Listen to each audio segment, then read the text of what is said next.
Chapter 3.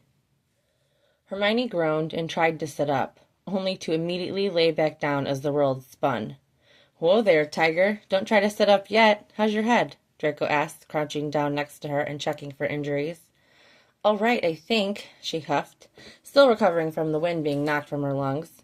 "You know, if you hadn't been trying to avoid me again, this wouldn't have happened." Hermione bit out a laugh and didn't even try to deny it as Draco helped her into a sitting position. "There, any better?" he asked, taking her head in his hands and turning it one way and then the other. Hermione sucked in a breath at his proximity, watching him as he inspected her. After a moment he looked down and they stared at each other, startled to find their noses only a few inches away from brushing. Draco glanced down to her lips unconsciously, and Hermione could have sworn he leaned a fraction of an inch closer. But they had forgotten they had an audience. "Dad, this lady said bad words," the boy said, completely unaware of the moment he had interrupted. Hermione chuckled and shook her head, remembering that Draco had also been a bit of a tattletale when he was young. Draco stood and offered another hand, which she accepted gratefully. As soon as she was safe on her feet, she shifted away slightly, eager to put some distance between her and them. If the fall hadn't shaken her up, having Draco that close with his hands on her body certainly would have. "Well, Scorp, sometimes grown-ups say bad words. Now, mind your manners and introduce yourself properly," he chided gently. "Okay, Dad," Scorpius agreed begrudgingly before turning to Hermione. He stretched a hand towards her with his shoulders stiff and his nose in the air, wrapping his privileged upbringing up round himself like a cloak. "My name is Scorpius Malfoy. It's a pleasure to meet you," he recited in a sing-song voice before dropping his act and adding, "Who are you?" onto the end. Hermione couldn't help but laugh at his cheek, and Draco raised a hand to cover his eyes, shaking his head in exasperation. "Merlin," he muttered under his breath. "Scorpius, this is my friend Hermione, actually." Draco turned towards her with a quirked brow and a half-smile. "Are we friends, Granger?" Hermione felt her cheeks get heated. She felt so flustered when he gave her that look. Determined not to let it get to her, she ignored the aggravating butterflies in her stomach and brushed him off. I suppose. After the number of times we've run into each other this week, we might as well be. Dad, is What's your name again?" Scorpius asked. "You can call me Miney, Scorpius," she supplied, used to children being unable to pronounce her name. "Okay, Miney." He then turned to his father matter-of-factly and asked, "Is Miney a special friend or a regular friend?" If there had been liquid in her mouth, Hermione would surely have spit it out. As it was, she choked on her own saliva and proceeded to cough up a lung. Meanwhile, Draco was making an effort not to laugh at his son while scolding him. "Scorp, you know that you're not supposed to use that term unless we're alone." "But, Dad, how am I supposed to know unless I ask?" Scorpius turned to her with squinting eyes, trying to determine what kind of a friend she was. Hermione finally got her cough under control and looked at Draco, wiping her watering eyes. "Yes, Draco, what kind of a friend am I?" She smirked, giving him an opening for an innuendo that she guessed he wouldn't make in present company. Draco turned to her with a glare, opening his mouth and closing it again, betting back whatever initial retort he would have liked to give. Hermione's respect for Draco rose immediately as she watched him keep their conversation PG in front of his son. "What Scorpius is asking, Hermione, is if you're a friend from Hogwarts, like his Aunt Pansy and Aunt Daphne. Isn't that right, Scorp?" "What else would I be asking?" He looked between the two of them as though they were crazy, the adult euphemism of special friend completely lost on his young ears. Both adults laughed, and Draco assured him that of course there was no other hidden meaning. Hermione crouched down to Scorpius's eye level and was happy to report to him that yes, she was a special friend. She glanced over his shoulder and met Draco's gaze, unsurprised to see him watching her with flirtatiously narrowed eyes. "Now, what could you possibly know about Hogwarts? You're far too young to go to Hogwarts," she taunted Scorpius playfully, while standing back up to her full height. Draco beckoned them both out of the street and towards the house, and she followed along without even a thought to ending their conversation and heading home. "I know everything about Hogwarts," Scorpius reported, puffing up his chest proudly. "Really? I bet there are some things that your dad hasn't told you yet. Nuh-uh, I know everything. I know all about the houses and the Great Hall and the ghosts and the... Scorpius continued to list a great many things about Hogwarts all in one breath, stomping ahead of them and into the house. The screen door slammed behind him, and he continued his rant even though he'd lost his audience. He's wonderful, Draco. How old is he? She asked quietly, looking after Scorpius with affection before turning to Draco, a large smile on her face. Just turned 5 a few months ago. He's a good kid, smart and talented just like his father. Draco said proudly, puffed up similarly to how Scorpius had been only moments before. Hermione grinned wickedly. Oh, definitely.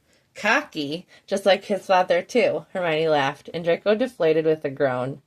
Not sure why you've kept him a secret, though, she asked, the tiniest bit of accusation laced in her voice. Draco stiffened immediately, and Hermione was reminded of how he'd looked at the market when she'd commented on the food in his cart. It was obvious to her now that he had been buying food for a child, and he had been worried that she would put 2 and 2 together. With a sudden burst of clarity, Hermione realized what Draco was doing. He was protecting his son, and she was a little incredulous with herself for taking so long to realize it.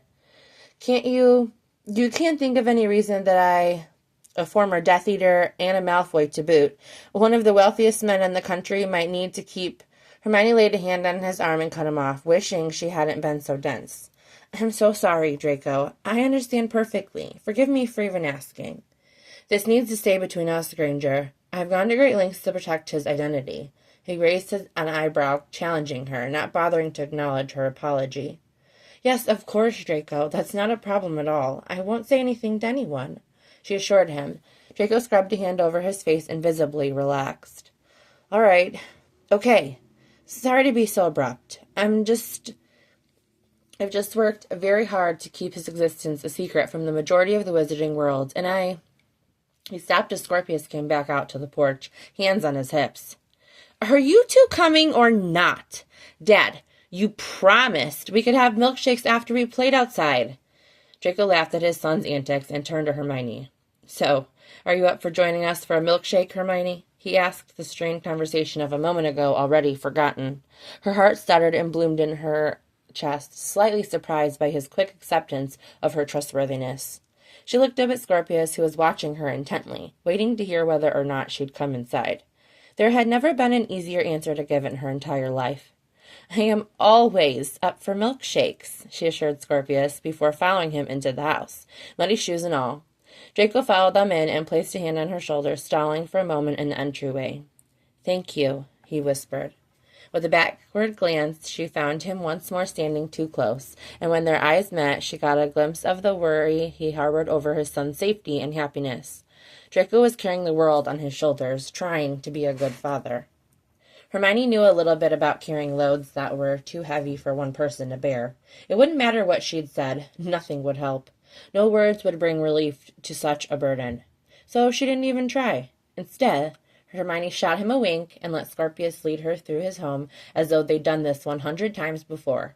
She glanced back at Draco on the way down the hall to find Draco's eyes fixed on her, ardently burning with an intensity that she couldn't quite make sense of. It was a look she wouldn't soon forget.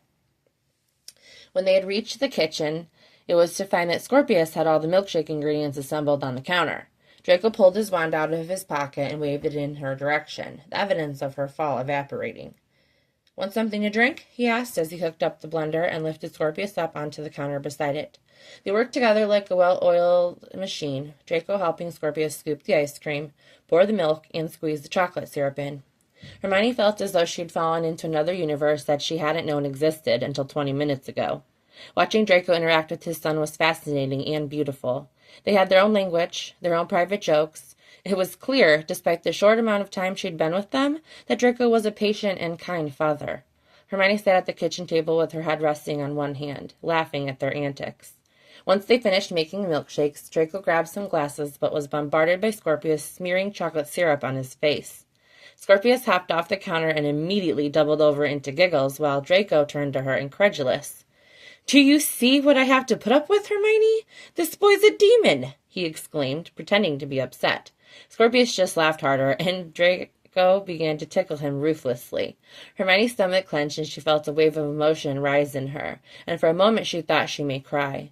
Resolving quickly to set it aside and come back to that later, she shook her head and commented that, "Your face is actually much improved this way, Draco." Draco cleaned his face and put Scorpius in charge of whipped cream, which of course turned into a mess.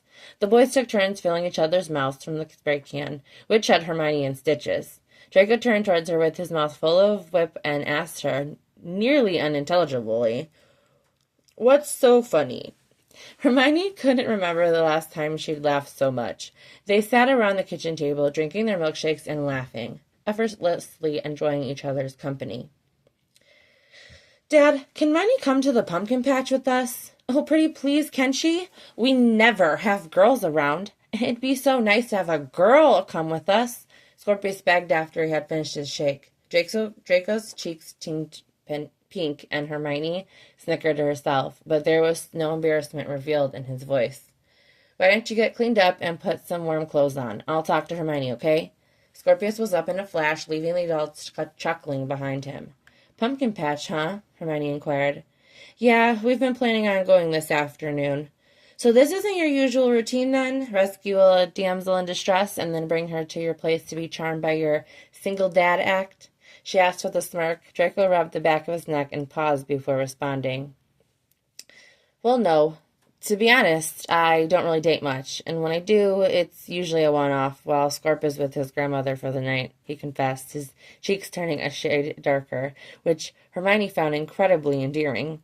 "I haven't been in a serious relationship since I split with Astoria, and I would never introduce a girlfriend to Scorpius unless we were serious." "And why is that you haven't been serious with anyone?" she asked lightly, wondering how much information he would readily dish out to her. Haven't been that interested in anyone, truth be told. Before this week, that is." Draco looked up from the table and caught her eye. It was so direct and unapologetic, so unlike what she expected of him, that she wasn't sure what to say. "So, what do you think, Granger? Are you up for a visit to the pumpkin patch, now that we're special friends and all?" Hermione ducked her head with a smile and took a breath, her heart spiraling just the tiniest bit out of control. She really liked this man. "You aren't worried about me spending time with Scorpius, even though we've only just started spending time together? And on accident at that?" she asked, shaking her head that this had all come from mere happenstance. "I mean, we haven't even been on that date you asked me on yet." Draco reached across the table and grabbed her hand, running his thumb across her knuckles. "If you were someone I'd only just met, then yes, it would be way too soon. But Hermione, we've known each other since we were 11, and if you say you'll keep our secret, then I believe you. We can keep things friendly between us in front of him, for now." Hermione nodded in understanding, enjoying the feel of his hand around hers. "So, what do you say? Are you interested?" he asked for a second time, a twinkle in his eye. "If you're okay with it, then I'd love to. But I think I'll pop home and change first. I'm still a bit of a mess." She gestured to her clothes, which were still a bit wonky and damp despite the Scourgify. "All right, but there's one thing I should tell you," Draco murmured slowly, his voice like silk and caramel washing over her. He pulled her knuckles up to his lips, brushed them lightly against her skin. "What's that?" she wondered breathlessly. "We only just ran into each other a week ago, but I'm at the point in my life where I'm not interested in playing silly games. I like you, Hermione, and while it may be best to keep this platonic in front of Scorpius, friendly is not at all how I feel about you." He looked at her with heavy-lidded eyes, and she felt as though he had lit a fire inside of her, liquid warmth filling her from the inside out. "And for the record, I like you just like this," he whispered, turning her hand over and placing another kiss on her palm. "With your hair windswept and cheeks pink from the cold, eyes bright from laughing." He trailed off as he brushed an errant curl behind her ear. A long moment passed as they looked at each other, but Hermione found her voice. If he was willing to be so candid, then she could be too. "I like you too, Draco," she murmured, fully swept up into his beautiful and unexpected declaration. She suddenly had the longing for both his hands to be in her hair, running through it, pulling it as he kissed her. But they were once more interrupted by an over-enthusiastic 5-year-old bounding into the kitchen. "Dad, can she come?" He danced around, waving a piece of paper in the air. By the way, I don't think anyone has ever been such a big hit with my kid before, Draco murmured dryly before turning to his son to snap up the winter coat he'd put on. Should we just pop by your place for you to change on our way? He asked her. Yeah, that's fine, she agreed. Dad! Dad! Dad! Yes, Scorp. Hermione said she can come. Woohoo! Look at our list, Hermione. We gotta check off Pumpkin Patch today. They headed towards the door, and Scorpius thrust a paper in her hands. It had the words Autumn Bucket List at the top and had a long list of items, including pictures of Scorpius had drawn. Wow, Scorpius, did you draw all these pictures? Yup, he said, popping the pea. Yup, he said, popping the pea. Dad did the writing, and I did the drawing, but we both came up with the ideas. This is a seriously awesome list. I actually have a list that I'm working on myself. Really? That list wouldn't happen to be in the notebook in your purse now, would it? Draco called to her as they all buckled into the car. Maybe, she conceded. And what might your list be about, Draco prided. Oh, you know, a little of this and a little of that. Hermione, you could help us with our list, and we could help you with yours. Now that's a great idea, Scorp, Draco encouraged as they pulled away from the house. Doesn't it sound like a good idea, Hermione? Draco winked at her, and Hermione groaned. Well, maybe. I'll think about it. Let me see what else is on your list, Scorpius. The local pumpkin patch was especially busy for a Friday afternoon with Halloween just 2 weeks around the corner. The three of them loaded up a cart of all different kinds of pumpkins to carve and put out as decorations, enjoying lunch from a food truck, and decided to finish the afternoon by visiting the carnival rides. Draco and Hermione kicked back on a nearby park bench and shared a bag of kettle corn while they watched Scorpius play in the bounce house nearby. So tell me about all this happened. Hermione wondered aloud. Draco finished his bite and handed her the bag, taking some time to think before answering. Hermione popped a handful in her mouth, thinking how odd it was that she was sharing a bag of kettle corn with Draco Malfoy at a Muggle pumpkin patch. You mean what exactly? You know, all the Muggle stuff, she said around her mouth full of kettle corn. You both seem so immersed in Muggle culture.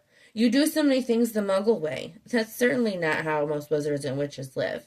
Out of the corner of her eye, Hermione saw him grin as he watched Scorpius flail around with the other kids. Did you know that Astoria and I lived in the Muggle world for most of our marriage? Draco admitted, and she shook her head.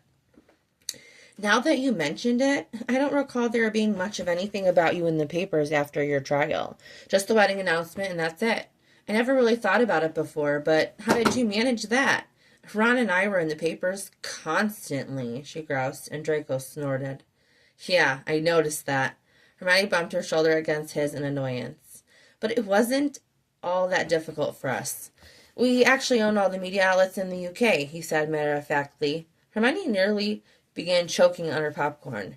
Why was she always choking unattractively around him? What? She stared at him with a dumbstruck look. But Draco simply rolled his eyes and raised an arm to the back of the bench so that his hand rested dangerously close to her shoulder. You can't possibly think that the Malfoy family would allow themselves to be used as tabloid fodder, can you? We only appear in the print on our terms. Also, it's just smart business information is power and all that. We don't involve ourselves much in the day-to-day operations, but controlling the media goes a long way for manipulating public opinion. Careful, Malfoy, your Slytherin is showing, Hermione muttered, but Draco just barked a laugh. That's what my father would say, at least. I don't have anything to do with the daily operations of Malfoy Enterprises outside of our Muggle Investments branch. And please, you're just jealous of my being able to stay out of the papers. Yes, well, we can't all be wealthy sods that run the news. Draco shook his head and brushed his fingers along her shoulder, and Hermione sucked in her breath. All of a sudden, the charge between them was less argumentative than it was. Something else entirely. Hermione was just about to lean into Draco's shoulder when Scorpius appeared, exhausted and ready to head home. They paid for their pumpkins, loaded into the car, and Scorpius fell asleep moments after they hit the road. Draco teased Hermione lightly about the list she was making, and they made small talk quietly for a few minutes until it came to a stop in front of her cottage. So, are you up for a first date tomorrow, Granger? He asked, and Hermione spun in the seat to face him. If this didn't count as a first date, then? she asked cheekily. Draco looked scandalized. With this monkey tailing us? Hell no. You need to let me wine and dine you a bit, and then we can call it a date. All right, then. She nodded, her smile stretching all the way to her ears. Yeah? Yeah, I'm up for a little wining and dining. I'll pick you up at 6 then. Try not to kill yourself before now and then with any more falls or coughing fits. Hermione snorted and shook her head. Yeah, I'm a klutz. What else is new? Hey, I'm just looking out for you, Granger. Yeah, sure. I'll see you tomorrow, Draco. Hermione winked and swung the door open, or swung the car door shut before he could get the last word. She cheekily blew him a kiss, and he waved. Their smiles both wide and unapologetic. Hermione floated inside, feeling more herself than she had in a very long time. There was just something about Draco she felt like he brought out in the best in her, and she had loved spending time with Scorpius. He was so smart and funny. The promise of their date the following night kept her mind preoccupied through the evening as she decided what to wear, and wondered where Draco might be taking her. Before bed, her notebook was beginning to be cracked open. She doodled in the margins of her list for a few minutes before the right name for her project finally came to her. This list was not a forget my life is a disaster list or a forget my cheating husband list. It wasn't about do what I want when I want, and it certainly wasn't about learning how to be a divorcee. This was a boss bitch list. Hermione wrote it as bold and in caps, and a bubble of happy laughter escaped her lips. It was perfect. She had always been strong and successful, independent, unafraid to speak her mind and stand up for what she believed in. Underneath the layers of dust that had settled upon her over the last several years, those things were still there. She just needed to do some recovery work. A boss bitch list was just a little something to help her remember who she was, a way to recapture herself. The lamp on the table side flickered off with a snap of her fingers, and she snuggled underneath her covers, confident that she was already well on her way. Saturday, October 12th. The next morning, Hermione woke up early with a smile on her face. The sky was obscured by fog and mist hung heavy in the air, but even the gloomy atmosphere of an oncoming rainstorm couldn't dampen her mood. Out into the weather she went, secured against the cold in her windbreaker and thickly lined jogger. The beginning of the run was difficult, as expected, but she pushed through with the knowledge that it would get easier as she went. She was able to avoid running past Draco's house and tried to ignore the swell of girlish glee that rose up as she thought of seeing him again later that day. Once she arrived home, Hermione basked under the hot spray of the shower and did a little extra primping in preparation for her date. She was just settling in to read after eating a late lunch when her mobile rang. Hello? Hey, Hermione. I'm so sorry to do this, but I have to cancel our plans for tonight. Scorpius has come down with a fever, and I just don't feel good about leaving him with a sitter when he's sick. Her initial disappointment at the word cancel abated when she heard the reason behind it. Oh, poor Scorpius. That's perfectly all right. I understand. We can try for another day. Well, I was wondering what you'd think about coming over here tonight instead. I know Scorpius would love to see you, and I would too. Hermione was a little taken aback by the request, but was so pleased he thought to ask. He'd been thinking about her. He wanted to see her, even though they'd just spent time together the day before. That sounds lovely. Why don't I make some chicken soup and bring it over for everyone?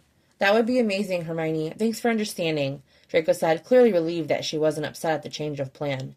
No worries. Shall I still come by at 6 then? Yeah, that works. See you then.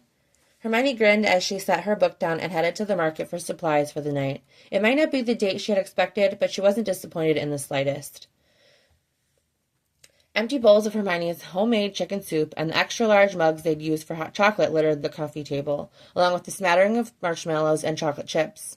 The credits of It's the Great Pumpkin Charlie Brown were rolling, and Hermione picked up Scorpius's autumn bucket list that sat on the coffee table to peruse what other items still needed to be completed.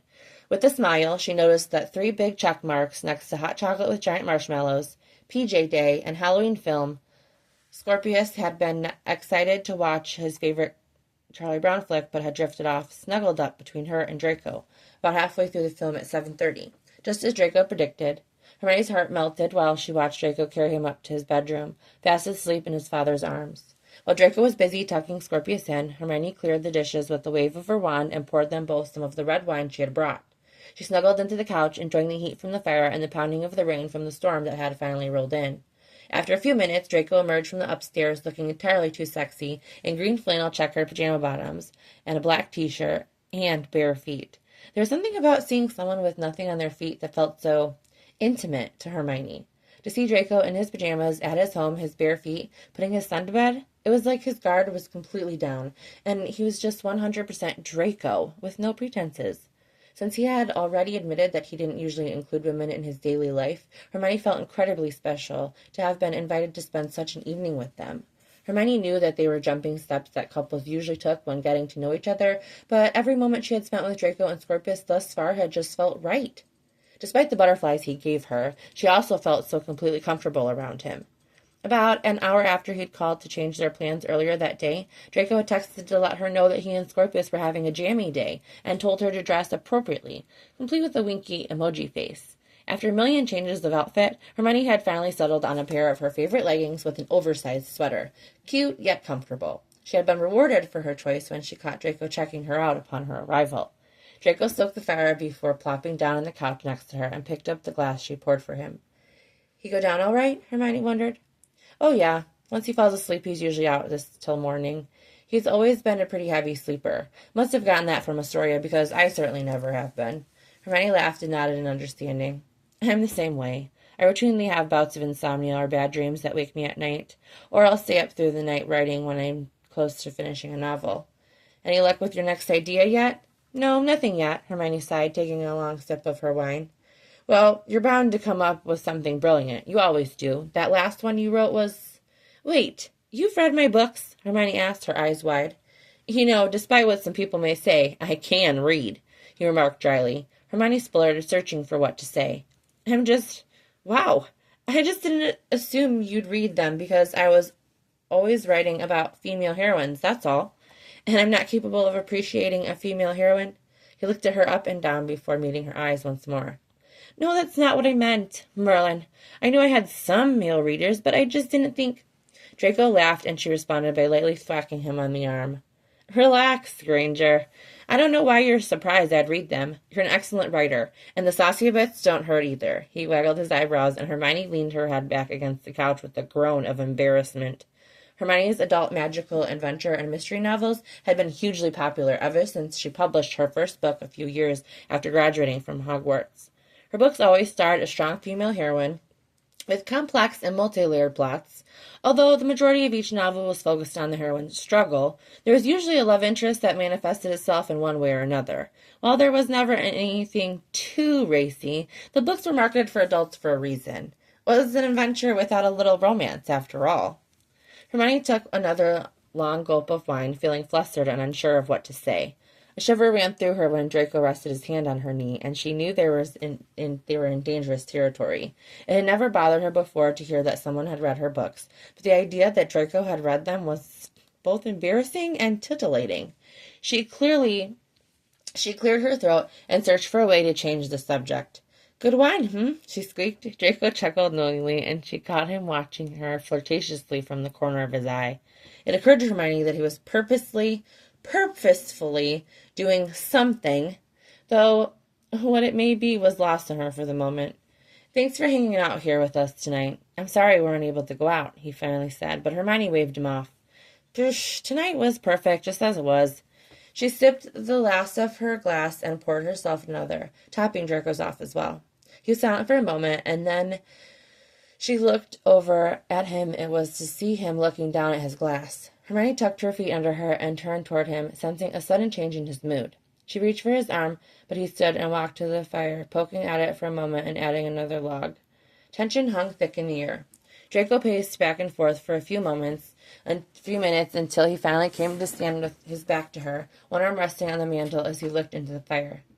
"Sickle for your thoughts?" she asked quietly. Draco sighed and stretched his neck, stalling for a moment, gathering his thoughts. "I didn't expect to have another opportunity like this," he muttered lowly, thinking out loud more than answering her question. "I thought that I had my chance, and that it just didn't pan out, and that was that." Hermione's heart clenched, and she had a pretty good idea of what he was getting at.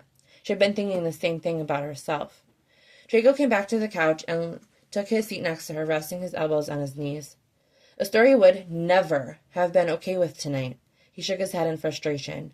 She would have never wanted to stay home with her sick child and make chicken noodle soup and drink hot chocolate. And she especially would not have been okay with me rescheduling a date. Draco closed his eyes and hung his head. Hermione frowned sympathetically. "Do you want to tell me more about her?" she murmured, placing a hand on his back. He looked down at the floor and took a deep breath, slowly letting it out before he began.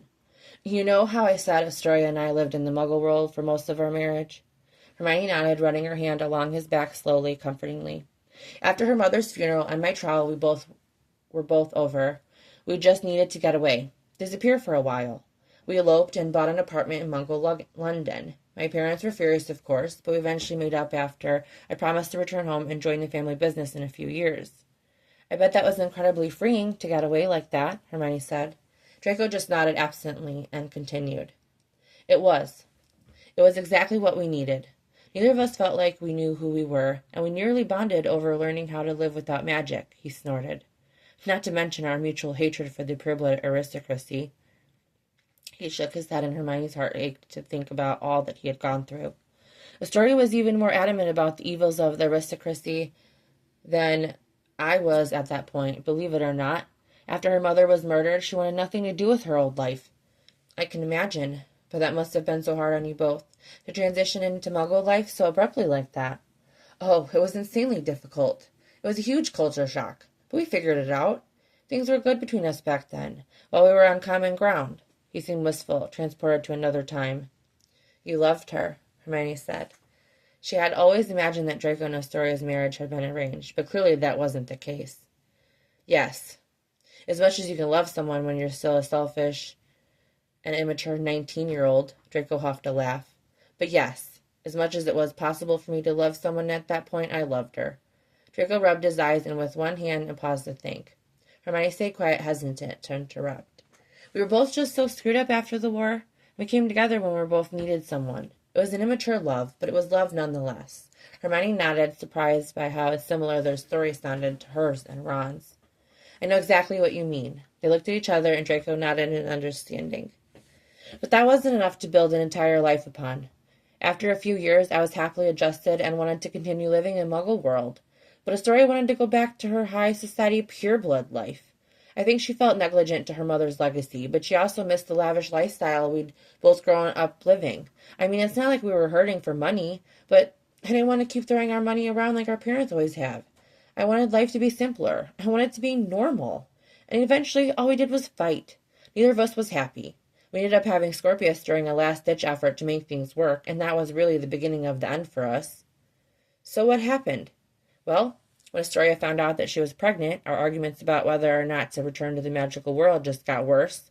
We couldn't agree on anything pertaining to how we would raise our son, but I wanted to make things work for Scorpius' sake. So I eventually caved, and we moved back into the manor during her second trimester. My parents and Astoria were all thrilled, but now, looking back, it was a huge mistake. Being back at the manor nearly killed me. I couldn't stand being there, so I spent most of my time away. I was horrified over the idea of Scorpius being raised like she and I had been, with all the privileges of royalty, but without any sense of what it really means to be happy." He trailed off, clearly shaken up. "And that's not even the half of it." "You don't have to share any more if you don't want to, Draco," Hermione said sympathetically, seeing how much pain that retelling of this past brought him. "No. I need to get this out."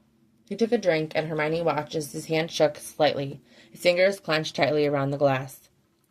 Scorpius was born several months early, so Astoria decided against making any sort of birth announcement. She wanted to wait until he was in full health and could introduce him as some sort of a gala or something. Draco shook his head, and Hermione cringed inwardly at the idea of a gallows throne for a newborn. But before that could happen, we started receiving threats. Hermione took a sharp intake of breath. "Threats of what?" she asked in a low voice. "Kidnapping, murdering our entire family, forcing me to watch as they killed Astoria and Scorpius. You name it, and we were threatened by it.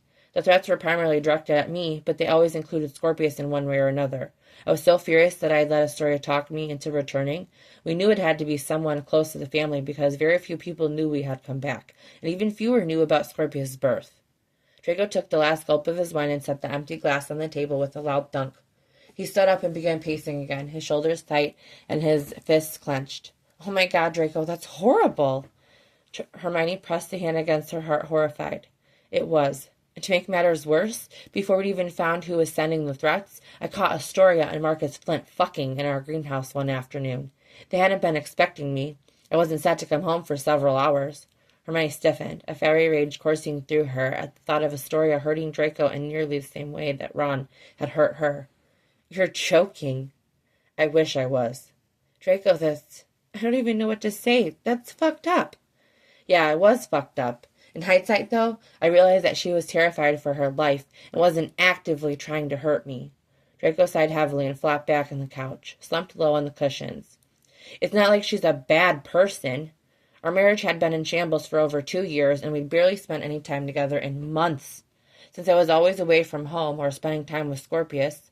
But the fact was that we were both so unhappy and afraid. Astoria was just trying to create a way to escape from the situation she found herself in." Hermione nodded and thought about her own situation. How she'd recently been coming to the realization that Ron was not the only one responsible for their relationship crashing and burning. "Nothing is black and white," Hermione whispered, and Draco agreed with a "At the time, though, I was livid. I'm not necessarily proud of it, but I almost beat Marcus to death." Draco looked at her, his eyes dark and searching for the horror or disapproval he expected to see there. But Hermione felt nothing of the sort. All she felt was a grim understanding of the kind of dark ruthlessness he spoke of. She met his gaze, and with no hesitation, and when he found only understanding reflected back at him, he continued. "I felt like I had sacrificed everything for her, returned to the manor, being willing to try being in the magical world again, and she betrayed me." "So what did you do?" "Scorpius was low enough to travel by then, so that night I left with him. I didn't tell anyone we were leaving, didn't leave a note, we just left. I had a private investigator begin looking for the source of the death threats since the horror department wasn't making any progress. Within a week, he found the culprit, and I took care of him." Draco looked at Hermione once again, and she felt a shudder pass through her, the dark look on his face. She knew exactly what he meant by "take care of him." Draco was telling her in no uncertain terms that he didn't regret it, and that he would do the same thing again. Hermione understood perfectly. She found no fault in him for doing whatever it took to protect himself and his son. Hadn't that been the reason behind all that he'd done when they were teenagers, protecting those he loved? Hermione could think of nothing more compelling, more desirable in another person. She had also done some extreme things in the name of love, and would do them all again if she had to. "Good," Hermione said firmly, her voice rough with emotion. "I would have done the same," she affirmed, trying to hold back the tears that threatened to spill over. "How did everyone else take your leaving?" she wondered, her voice breaking slightly. Draco sucked in another breath, a little surprised by her answer. "Not well, though I expected that. After I took care of our problem, I wrote a letter to my parents and filed for a divorce and full custody of Scorpius. I had enough blackmail in a story to assure her that she wouldn't try to fight for me on it. Not that she would want custody. Anyway," Draco laughed humorously. Astoria always viewed Scorpius as an obligation that she required to fulfill. "Produce the Malfoy heir." Draco shook his head in disgust, while Hermione let out a long breath, overwhelmed with emotion for all that he'd been through. "Merlin, you don't do anything by halves, do you?" she commented. Draco turned his body towards her so that one of his knees brushed against hers. Hermione wondered if his need to share was less about informing her about his ex and more about his need to confess his misdeeds and gauge her reaction. Although tension still hung thick in the air, he seemed so much lighter after he had gotten out everything he needed to say. His face was clear now that his confession had yielded nothing but understanding and commiseration from her. "No, I don't." Draco brushed her hair back and cupped her face, running a thumb along her cheek. "But I suspect that you don't either." He brushed his thumb along her lower lip, and Hermione leaned into him with no other provocation. She looked into his eyes, dark with visceral hunger, and she nearly shook with the need to be close to him. Draco ran his hand to the back of her head and pulled her the last few inches, pausing only for a moment before he captured her lips in a searing kiss. Hermione immediately knew two things upon their lips meeting.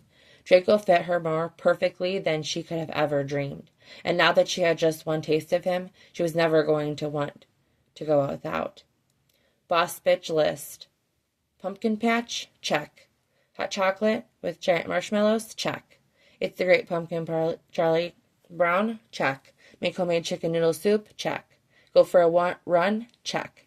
Kiss Draco Malfoy? Check.